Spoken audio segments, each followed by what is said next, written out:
howdy diddly dandy there, chums. As I, Captain Stephen X, and today, chums, I'm up in the Nexus, and I'm up in the Nexus to deliver you some speculation that I've been thoughts and feelings I've got bouncing around in this old noggin of mine.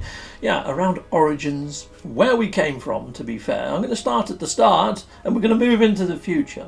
So yeah, back in the day, when No Man's Sky was but a fort at Hello Games, they came up with 4 trailers. They called them the 4 pillars of No Man's Sky, the engine, the heart of what makes No Man's Sky what No Man's Sky is, or at least their original vision.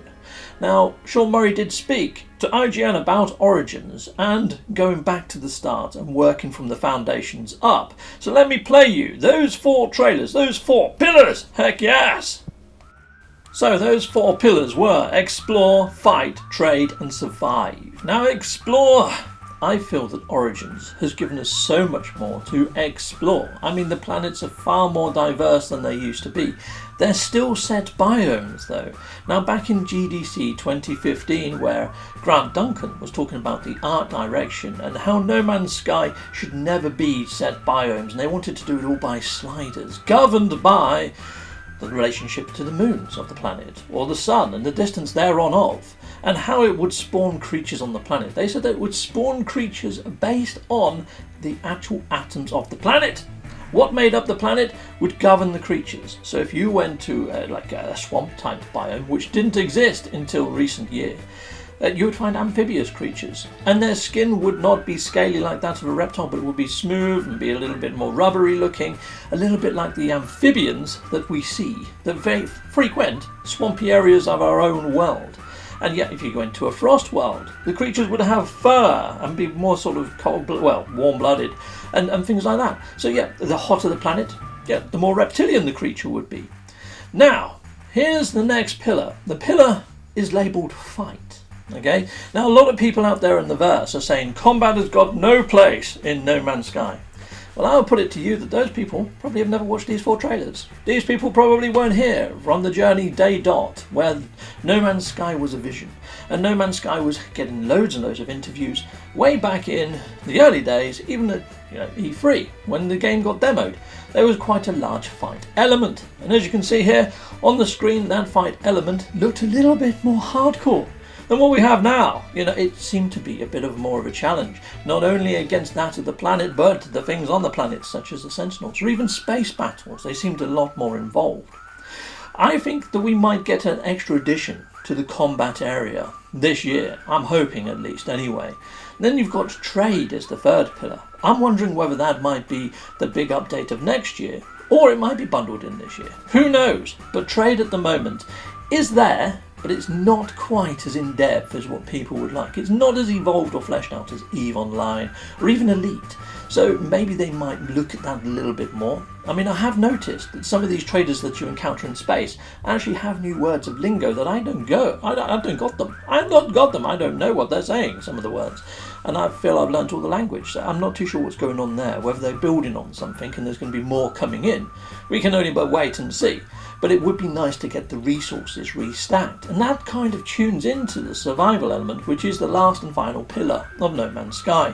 Now at the moment you can jump into survival mode or permadeath mode, but those modes don't feel very dissimilar to normal mode, apart from if you die, and also your actual infantry doesn't stack as high.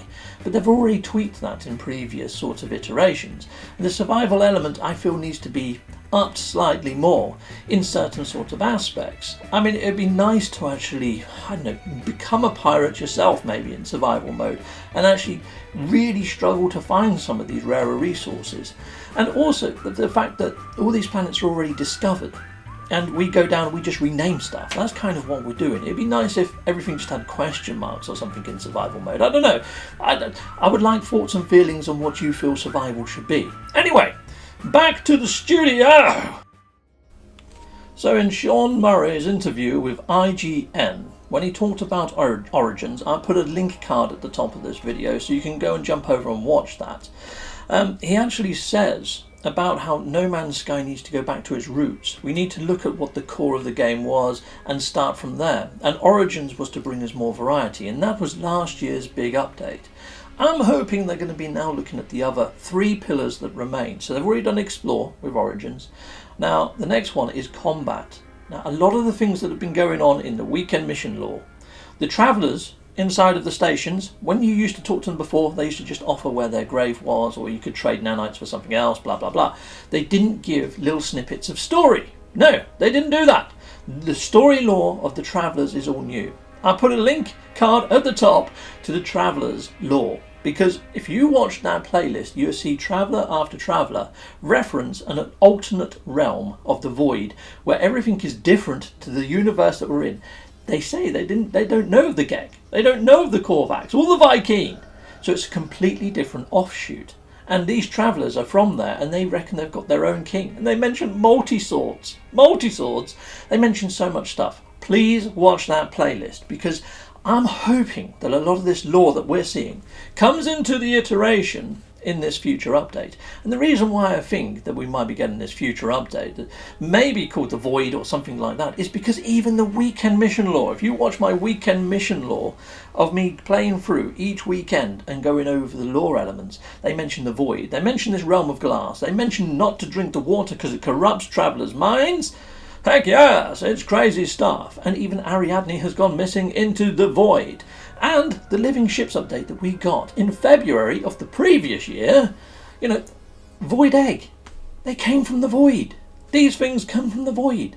So there's so many different references to the Void, and I'm hoping that we're going to get an update that lets us venture into the Void.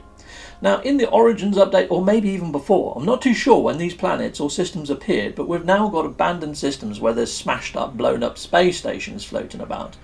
And when you go to these systems, the planets have got none of the people there. There's remnants of them. The buildings are there, but they've all got those eggs out the front, and they've all got those little horrible critters running around, the little green dudes. Yeah, they're everywhere. And there's pus, and there's all these globules. It's almost like the Void is crossing into our reality in these abandoned areas of space. And those abandoned areas of space are quite likely to have the boundary failures on.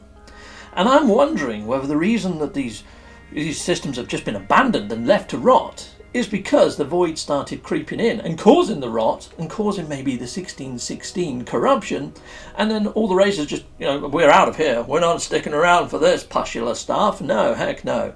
I'm wondering whether those sort of abandoned systems are going to burst back into the iteration somehow, lore-wise, story-wise, mission-wise. So if you want to go and do combat, if you want to go to the Void, you head over to one of those abandoned areas of space, open up a boundary failure, or use your living ship in some way, shape or form to jump back into the Void. And then you're into a parallel sort of version of that sort of system, where it's all just been taken over and you've got infested planets and all sorts of gnarly stuff going on. I mean, we have seen infested planets introduced in the Origins update.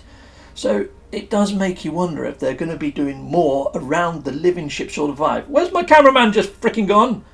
Is it knocked the blanking camera as well? He did say he needed to go to the toilet before I started this video, but that just takes the sheer, well, literally, yeah. Well, he's gone. Great, so I guess I'm on my own. Brilliant. You can tell this is live, can't you? Anyhow, what was I saying? Yeah, so I think this year's update is going to be combat related. And I know that might upset people, but the way that they could do it is introduce it in the way that I just forementioned. Areas of space that you have to go and find and go to. So combat isn't going to come find you. You have to go find it. Yeah, so predominantly No Man's Sky remains exploration, but saying that, there's 4 pillars, and exploration is just one of 4. I see it in many different forums across the whole of the internet. No Man's Sky is not a combat game. If you want combat, go and play Call of Duty, go and play PUBG. That great, because there's so many great sci-fi games out there, like Elite, like Eve, or whatever. Why not say go play one of them? I'm not asking for Call of Duty type level of combat. I'm not. I'm just asking for the combat elements that we've already got to be built on and make them more of a challenge. A bit more of a challenge. Add some more modules in there. It's like the incinerator module that we had added to our multi-tools, people. Yeah. On PlayStation 5, we've got these haptic joypads. and they've been programmed for that incinerator module. So I think the incinerator's coming back, and I'd like to hope that we're going to get more modules. It'd be nice to have modules for your ships that allow for guided missiles, or missiles that actually track ships for a bit longer than the current ones that we've got now. They've got a slight level of lock-on, but it doesn't track them. But yeah, that would be quite cool. It'd be nice to get a few extra decent modules and to up the combat level. When they brought us derelict freighters in Desolation, they actually reprogrammed how the guns feel and the mechanics of the gun and the recoil of the gun, and made them feel better. And they did a really good job of that. And I think they want to build on that, or else why bother?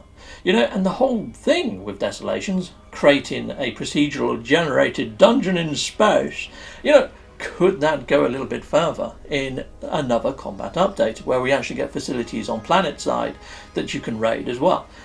Who knows, with new enemy types. And I'm thinking if you do go into the Void, because in the Void, the Travellers and the Traveller's Lore, they mention, you know, they don't know if the Gek, the Viking or the Korvax, they're not going to be our enemy. None of those free races, I don't believe. I think it's going to be corrupted Travellers, from what we're seeing anyway. I mean, Ariadne is an imposter from that area of space. She is a corrupted Traveller in a roundabout way. And Null, from the story arc of Artemis, I'm wondering whether he's got something to do with it, you know, because in the weekend mission lore, they mention about a Korvax facility where all of their heads got changed to those, just like Null's, like the floating light bulb type thing. So, you know, who knows? It's a little bit odd, it's a little bit weird, but yeah, I think that they can flesh out the story in multiple paths for this sort of combat-y type update that I've got bouncing around in my head. I'm just joining all the dots and putting stuff together logically. If you don't agree with this, then cool, please put it in the comments, put in your own thoughts and feelings of what this year's big update might be. I say might very strongly, because this is just all speculation. This is going about what I've seen, what I've heard in Sean Murray's interviews, but reading between the lines, looking at the lore that's been put into the actual game, and seeing where it could be leading, you know, because it's an interesting one. It really is. I love to speculate and love to bring my ideas to the forefront. Whether they're right or wrong, we can only but wait and see. Time will be the teller of truth, I guess. It's not truth, but you know what I'm getting at. Yeah, we will hopefully see an update along those lines. Anyhow, why I'm talking about multi-tools, chums, I've got another idea, heck yes. Well, you know, we've got the terrain manipulator, and you can carve stuff out of rock. You can even paint the rock different colours in a roundabout way. You can choose what texture you want on the rock for your terrain manipulation. How cool would it be? You know, now that we've got this egg synchronizer, and you can dye your pets different colours. How cool would it be if you got the same sort of colour chart, if you like, from putting a certain element into maybe a spray painting module for your multi-tool, so you could spray paint murals on walls and things and do your own sort of graffiti on your actual bases and things. So you could put up a big billboard and you could do a proper Banksy on it. That'd be frickin' ace. I would love that. A little spray painting utility. Stick in some cobalt, you got some blue. You stick in some carbon, you got some red. And spray paint to your heart's content and do your own sort of like, you know, graphical art in game. I think that could be a nice little step forwards. Add something for the base builders. That said, there is a chappie out there in the verse that's doing frickin' miracles with decals. Yes, decals. The stickers that you stick on your base's walls. He's actually managed to get it so he can make art out of them. He's actually done Sean Murray's face. He's done all sorts. Anyway, I put an image up of some. Just 4 of the things that he's done. This gentleman's name goes by the name of Boyd, or the Intricate Anomaly. His channel is Boyd Gaming. I will put a link at the top of the screen. It's also in the video description. Be sure to hit him up. He's a fantastic base builder, and I met him at the meetup, and he's a lovely guy in life. Please subscribe and show him a bit of love. But yeah, what he's doing is freaking awesome. He done the KFC guy, the Colonel, freaking excellent. Yeah, Boyd Gaming, you sir are awesome. And that's what kind of gave me the idea of maybe having a spray painting tool for your multi-tool. I mean, how cool would that be in VR? It'd be like Concrete Genie, wouldn't it? It'd be freaking ace. Yeah, I would love to see that brought into the actual verse. As a little side thing, you know, a little extra update. But there we go. That's pretty much all of my speculation and things that I'd like to see happen in 2021.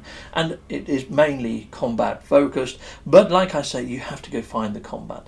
But the thing that I would love to see happen with No Man's Sky is to have a few more story arcs added in. But also perhaps shuffle up how resources work and how they interact with things, I would kind of like to see a large reset happen to the verse, mainly to sort of put everybody on a baseline. Now we've got all these different platforms coming in. Some are behind, some are far forwards.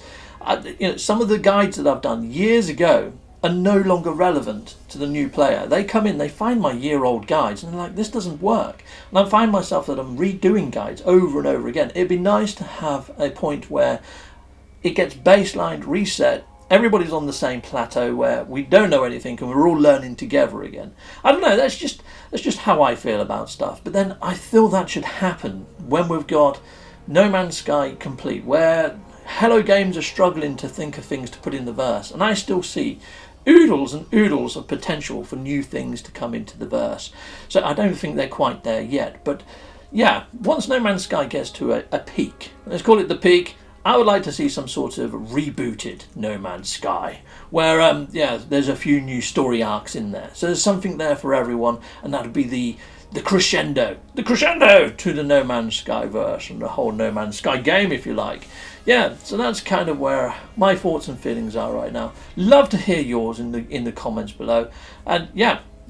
Until next time, people, you've been smashing super and great. Goodbye. Salutamondo. I want to say a massive, great big thank you for watching. If you like what you see, please like and subscribe and hit that notification bell.